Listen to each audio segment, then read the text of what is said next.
les pisteurs de Val d'Isère et le PGHM se sont entraînés lors d'un exercice d'avalanche sur le secteur du Manché.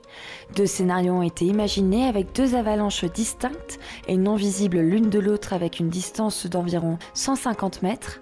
Le premier scénario concernait un groupe de 5 skieurs avec DVA emportés par une avalanche, tandis que le second scénario était une avalanche qui a enseveli 4 randonneurs en raquettes et non équipés de DVA.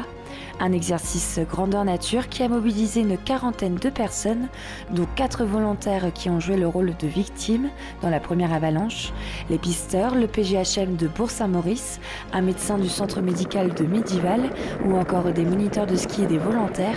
Un entraînement qui a été effectué dans les conditions du réel, dans l'idée de travailler la coordination entre les différentes équipes, comme nous l'explique Cédric Bonnevie, directeur de la régie des pistes.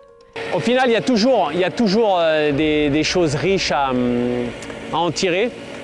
Surtout qu'on essaie de mettre aussi des choses en place qui sont un peu différentes. Là, par exemple, on a vraiment laissé la main à nos équipes sur le terrain d'être les chefs des opérations sur place. Par exemple, moi, ils considéraient que je n'étais pas là, que Gérard, le directeur adjoint, n'était pas sur site.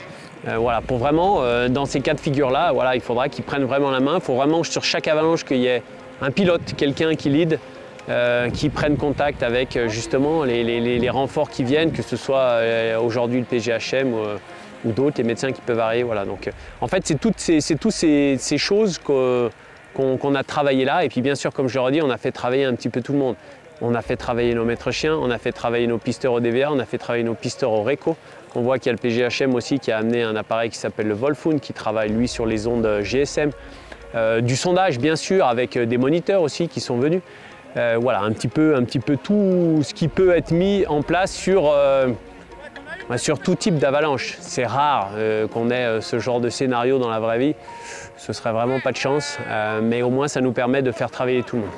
Les premières minutes comptent lors de l'arrivée des secouristes sur les lieux de l'avalanche. La régie des pistes rappelle l'importance d'être équipé d'un DVA, que vous soyez skieur ou bien piéton, afin de vous retrouver le plus rapidement possible.